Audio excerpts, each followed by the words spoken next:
नमस्कार, स्वागत है आपका 4 टीवी न्यूज पर। मैं हूं आपके साथ रोहित सिंह। बुलेटिन की शुरुआत करते दिल्ली से खबर सामने आ रही। राष्ट्रीय स्वयंसेवक संघ के कार्यालय का उद्घाटन 19 फरवरी को दिल्ली के केशव कुंज कार्यालय का उद्घाटन किया जाएगा। संघ प्रमुख मोहन भागवत नए भवन का उद्घाटन करेंगे। सरकार्यवाद तत्रेय होस बोले भी इस मौके पर मौजूद रहेंगे। संघ के दिल्ली प्रांत के पदाधिकारी भी इस दौरान शामिल रहेंगे। तो आपको बताते चले संघ प्रमुख मोहन भागवत इस नए भवन का उद्घाटन करेंगे। राष्ट्रीय स्वयंसेवक संघ के कार्यालय का उद्घाटन होना है 19 फरवरी को दिल्ली के केशव कुंज कार्यालय का उद्घाटन किया जाएगा, जिसमें संघ प्रमुख मोहन भागवत नए भवन का उद्घाटन करेंगे। सरकार्यवाहक दत्तात्रेय होसबोले भी इस दौरान मौजूद रहेंगे। संघ के दिल्ली प्रांत के पदाधिकारी भी इस उद्घाटन समारोह में शामिल होंगे।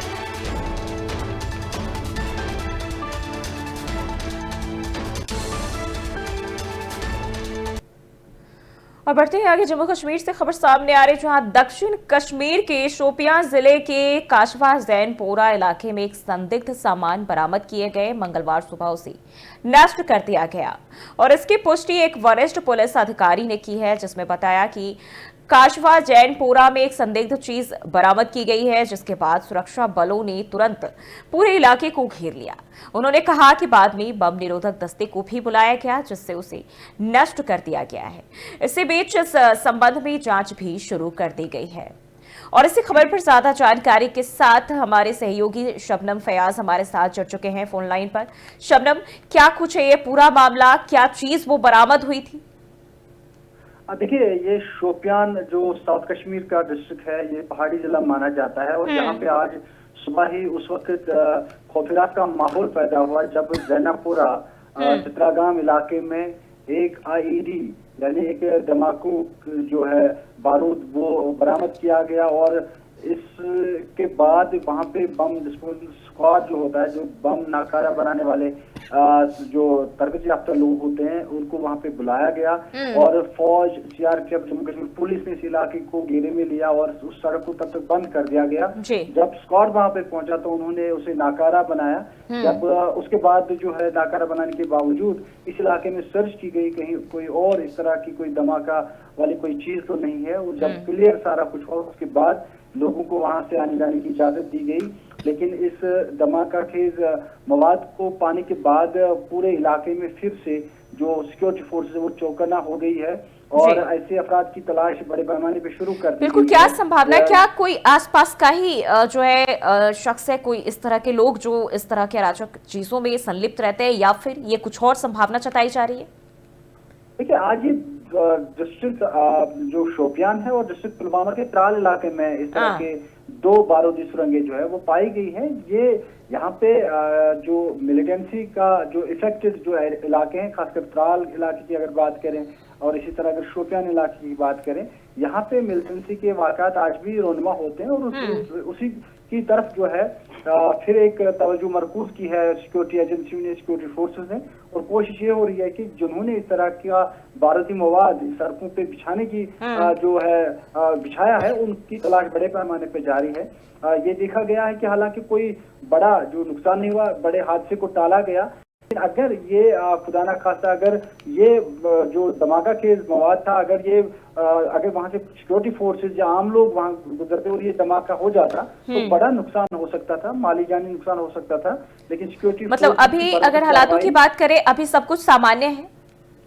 अभी बिल्कुल हालात जो है वो सूरत हाल पूरी तरह से कंट्रोल में है, लेकिन इसके बावजूद दोनों इलाकों में जो नाके फोर्सेज लगाए हैं, सर्च ऑपरेशन हो रहे हैं और इसके अलावा खुफिया इदारे जो है वो भी भरपूर कोशिश कर रहे हैं कि देखा जाए कि ये धमाका यहाँ पहुंचाने वाले अपराध कौन है और उनके खिलाफ कार्रवाई जो है वो लगातार जारी है और उनको ढूंढ निकालने की भरपूर कोशिश हो रही है। ठीक है शबनम, बहुत बहुत शुक्रिया आपका जानकारी साझा करने के लिए।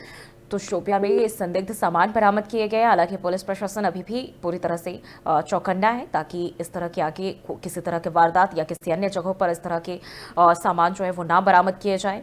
तो बम निरोधक दस्ते को बुलाया गया और उसे नष्ट करा दिया गया है।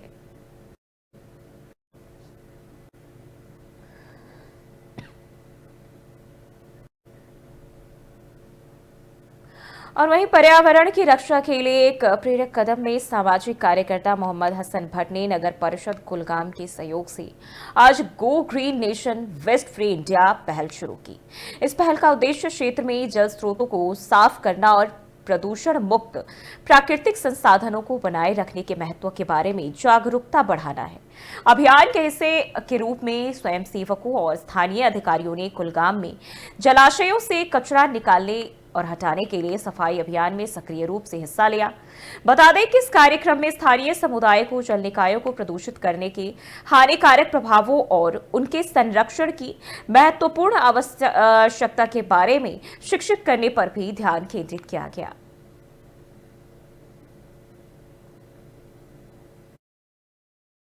मैंने एक इनिशिएटिव लिया है कि go green nation waste free India. Not only we can make our district Kulgam polythene free, but we can make our whole India polythene free.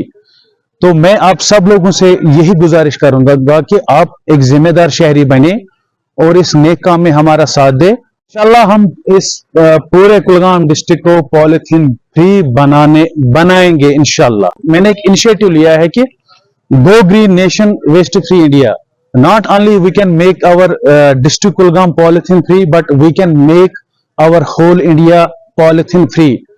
तो मैं आप सब लोगों से यही गुजारिश करूंगा कि आप एक जिम्मेदार शहरी बने और इस नेक काम में हमारा साथ दे। इंशाल्लाह हम इस पूरे कुलगाम डिस्ट्रिक्ट को पॉलिथीन फ्री बनाएंगे इंशाल्लाह। मैंने एक इनिशिएटिव लिया है कि go green nation waste free India.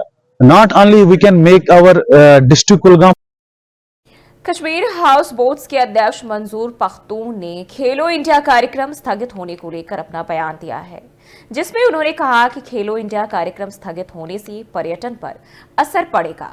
अगर आने वाले दिनों में बर्फबारी नहीं हुई तो गुलमर्ग और अन्य स्थानों के लिए हमारी बुकिंग रद्द कर दी जाएगी।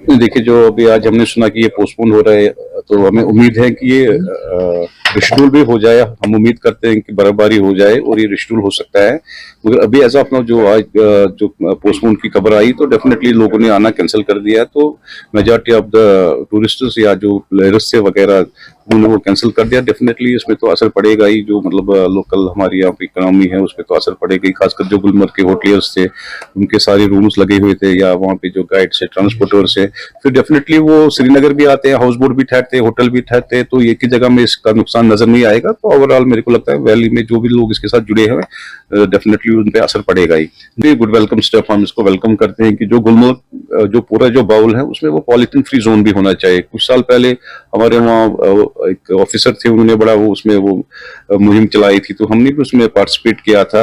वसीम राजा साहब थे, तो मेरे को लगता है जो उन्होंने वहाँ पे मेहनत की उस मेहनत को आगे बढ़ाना चाहिए। जो बाकी हम देखिए, जो अभी आज हमने सुना कि ये पोस्टपोन हो रहा है, तो हमें उम्मीद है कि ये रिशेड्यूल भी हो जाए। हम उम्मीद करते हैं कि बर्फबारी हो जाए और ये रिशेड्यूल हो सकता है, मगर अभी एज ऑफ नाउ जो आज जो पोस्टपोन की खबर आई तो डेफिनेटली लोगों ने आना कैंसिल कर दिया है। तो मेजॉरिटी ऑफ द टूरिस्टर्स या जो प्लेयर्स थे वगैरह उन्होंने वो कैंसिल कर दिया। डेफिनेटली इसमें तो असर पड़ेगा ही, जो मतलब लोकल हमारी यहाँ पे इकोनॉमी है उस पर तो असर पड़ेगा ही। खासकर जो गुलमर्ग के होटलियर्स थे।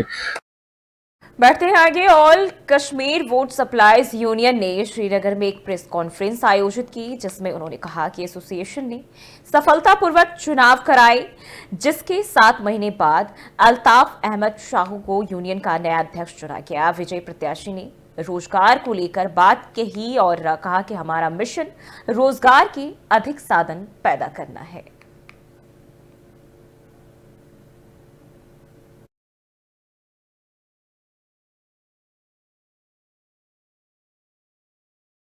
बढ़ते हैं आगे। बीते रात लाडवा इंद्री रोड पर ट्रक का टायर चेंज कर रहे ट्रक चालक और ट्रक को पीछे से आ रहे ट्रक ने जोरदार टक्कर मार दी, जिससे चालक को चोटें आई हैं। वहीं मौके पर पहुंचे जांच अधिकारी ने ट्रक चालक को हिरासत में लेकर कार्रवाई शुरू कर दी है। जानकारी देते हुए जांच अधिकारी ने बताया कि डायल 112 की टीम से सूचना मिली, जिसमें उन्होंने बताया कि चालक जैक लगाकर ट्रक का टायर चेंज कर रहा था और पीछे से आ रहे ट्रक ने एक व्यक्ति को बचाने के चलते ट्रक चालक को जोरदार टक्कर मार दी। फिलहाल ट्रक चालक की हालत सामान्य बताई जा रही है और उसे इलाज के लिए करनाल के कल्पना चावला मेडिकल हॉस्पिटल भेज दिया गया है और अब आगामी जो भी कार्रवाई है वो अमल में लाई जाएगी। वो एकदम कार वाला जो है वो कट मार गया ना बीच में से। तो इसके पास अपना गाड़ी कंट्रोल नहीं हुई एकदम। तो आगे गाड़ी ये खड़ी थी, बजरी की गाड़ी। हाँ बजरी की। अच्छा हाँ तो अभी पुलिस पहुंची थी? हाँ जी, पुलिस तो आके जा चुकी है। जी? पुलिस तो आके गई है अभी। अच्छा अभी आके गई है। और भी कोई था गाड़ी में या अकेला था ड्राइवर? अकेला ड्राइवर था। किस टाइम की घटना है? ये होगा जी 1 घंटा पहले की घटना। आज हमारे को डायल 112 ने सूचना दी थी कि यहाँ एक्सीडेंट हो गया है, तो यहाँ पहुंचे। तो हम यहाँ मौके पर पहुंचे थे, तो मौके पर आके देखा कि ये एक ट्रक था HR 45C 6137। ये अपने जैक लगा के टायर चेंज करे था। तो पीछे से एक ट्रक आया HR 65A 4969 है, जिसने क्या किया, वो उसने एक गाड़ी को बचाने के चक्कर में सीधी इसको टक्कर मार दी। अभी हम हॉस्पिटल से आए हैं, तो ड्राइवर की हालत ठीक है। वो एकदम कार वाला जो है वो। रुक करते अगली खबर की ओर। सहायक आयुक्त खाद्य सुरक्षा श्रीनगर यामीन उल नबी के नेतृत्व में खाद्य सुरक्षा अधिकारियों की एक टीम ने जहांगीर चौक, अमीरा कदल, HSHS और लाल चौक सहित श्रीनगर के अलग अलग स्थानों का निरीक्षण किया।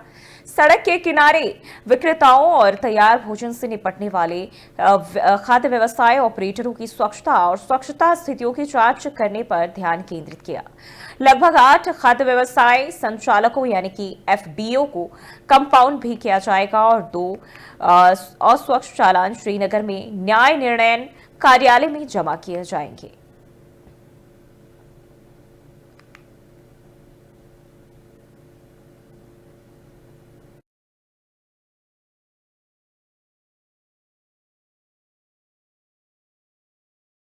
आगे रामपुर से खबर सामने आ रही, जहां अब्दुल्ला आजम को बड़ी राहत मिली है। रामपुर की MP MLA कोर्ट से ये बड़ी राहत शत्रु संपत्ति के मामले में। तो रामपुर की स्पेशल MP MLA कोर्ट ने अब्दुल्ला आजम खान को 2020 के शत्रु संपत्ति मामले में जमानत दे दी है। यह वही मामला है जिसमें फर्जी दस्तावेजों की एंट्री को लेकर FIR दर्ज हुई थी 2020 में। दर्ज इस मामले में 2023 में चार्जशीट फाइल की गई थी और उसके बाद अदालत में फर्दर इन्वेस्टिगेशन के आधार पर अब्दुल्ला आजम और आजम खां को न्यायिक हिरासत में भेजा गया था। लेकिन अब इस केस में भी अब्दुल्ला आजम को जमानत मिल गई है। बता दें कि इससे पहले सुप्रीम कोर्ट ने मशीन मामले में उनकी जमानत को मंजूरी दे दी थी।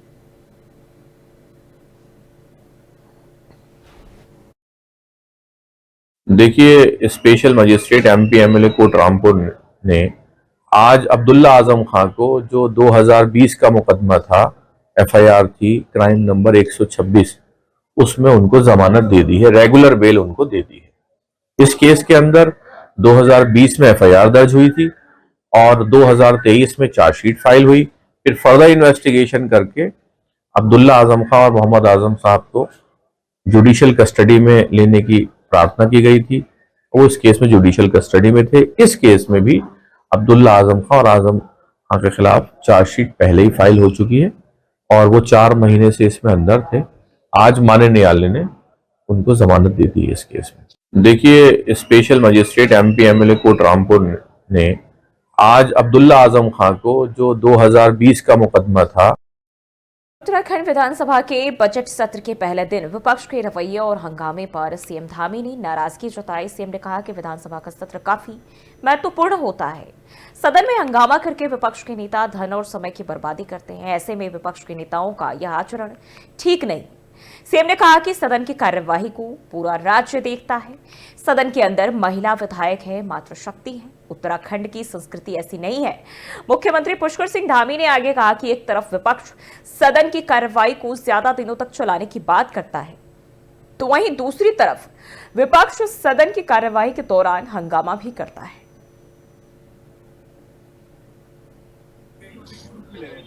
ये बहुत दुर्भाग्यपूर्ण है, क्योंकि ये सदन बहुत गरिमा का सदन होता है। पक्ष विपक्ष मिलकर 70 लोग इस सदन को चलाते हैं, इस सदन का संचालन करते हैं और ये पक्ष और विपक्ष दोनों की जिम्मेदारी होती है कि सदन ठीक प्रकार से चले। इस प्रकार का आचरण ये हमारी संस्कृति का हिस्सा नहीं है हमारी महिला विधायकें भी हैं, हमारी मातृशक्ति है, पूरा सदन हमको देखता है, पूरे सदन को पूरा राज्य देखता है, सबकी नज़रें यहाँ होती हैं। एक तरफ आप कहते हैं कि जो है कि सदन की अवधि बढ़ाई जानी चाहिए, सदन की अवधि जो बढ़ाई गई या सदन की जो अवधि रखी गई है उस अवधि में आप चर्चा नहीं करते हैं, अनावश्यक जो राज्य के संसाधन हैं उनके खराब करते हैं और जो समय राज्य के विकास के लिए चर्चा में लगाया जाना चाहिए उनको केवल हल्ला करके उसको समाप्त करते हैं, उसको नष्ट करते हैं। ये बहुत दुर्भाग्यपूर्ण है क्योंकि ये बढ़ते हैं आगे। आगरा से खबर सामने आ रही जहां भारतीय टीम के तेज बल्लेबाज ने किया ताज का दीदार और शिखर धवन में परिवार के साथ उन्होंने ताजमहल का दीदार किया है। बल्लेबाज को देखकर पर्यटकों में फोटो खिंचाने की होड़ मच गई और शिखर धवन ने करीब 1 घंटा ताजमहल में अपना समय बिताया। भारतीय बल्लेबाज ने ताज के साए में फोटो भी क्लिक करवाए और गाइड से ताजमहल के इतिहास और पत्रकारी की भी जानकारी ली।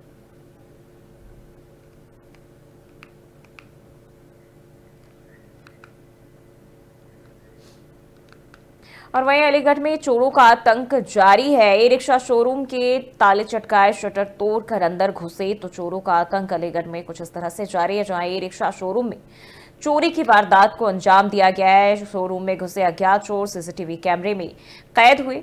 शोरूम में घुसे चोर वीडियो में चोरी करते भी नजर आए हैं। शोरूम के अंदर रखी बैटरी और अन्य सामान लेकर चोर फरार हो गए। थाना क्वारसी इलाके की मंजूरगढ़ी पालकी लॉज के पास का ये मामला बताया जा रहा है।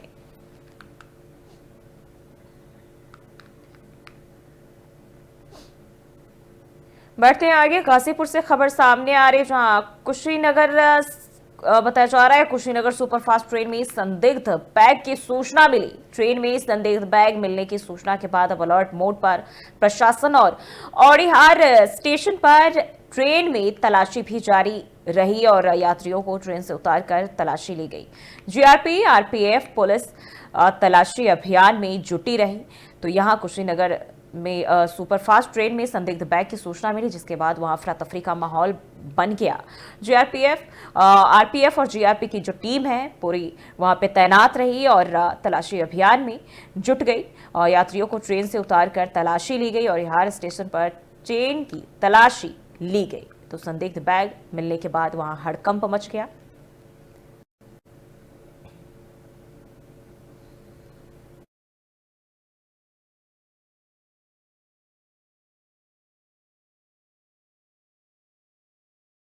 आगे यूपी की राजधानी लखनऊ से खबर सामने आ रही जहां राजधानी में बसपा कार्यकर्ताओं का प्रदर्शन देखने को मिला। हजरतगंज चौराहे पर अंबेडकर की प्रतिमा के सामने प्रदर्शन किया और कांग्रेस नेता उदित राज के विवादित बयान पर बवाल किया गया है। बीएसपी की ओर से बसपा सुप्रीमो मायावती को लेकर की थी आपत्तिजनक टिप्पणी और उदित राज ने बसपा सुप्रीमो पर कहा था गला घोंटने का समय आ गया, जिसके बाद अब बीएसपी के कार्यकर्ताओं ने बौखलाहट और गुस्से आक्रोश में आकर ये प्रदर्शन किया है। बसपा कार्यकर्ताओं ने उदित राज मुर्दाबाद के नारे भी लगाए। राजनीतिक माहौल गर्म हो चुका है और बसपा ने इस पर कार्रवाई की मांग की है। तो राजधानी में एक बार फिर जो माहौल है वो अलग ही हो चुका है और राजधानी में बसपा कार्यकर्ताओं का प्रदर्शन मायावती पर भद्र टिप्पणी को लेकर ये कार्रवाई की मांग करते नजर आए।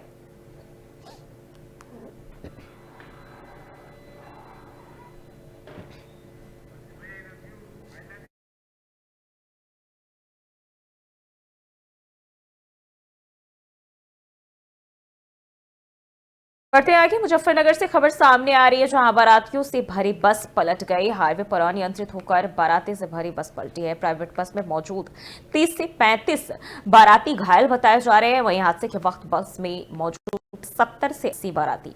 वहीं पुलिस ने सभी घायलों को अस्पताल भेज दिया है। बताया जा रहा है हरिद्वार से मुजफ्फरनगर की ओर बस आ रही थी और इस दौरान ये हादसा हुआ जिसमें 30 से 35 लोग घायल हुए। वहीं बताया जा रहा है बाइक को बचाने के चक्कर में डिवाइडर पर चढ़कर पलटी और यह हादसा हुआ। छपार थाने के बड़ला मार्ग पर हादसा हुआ है। हालांकि घायलों को अस्पताल भेजा गया है, उनका इलाज जारी है।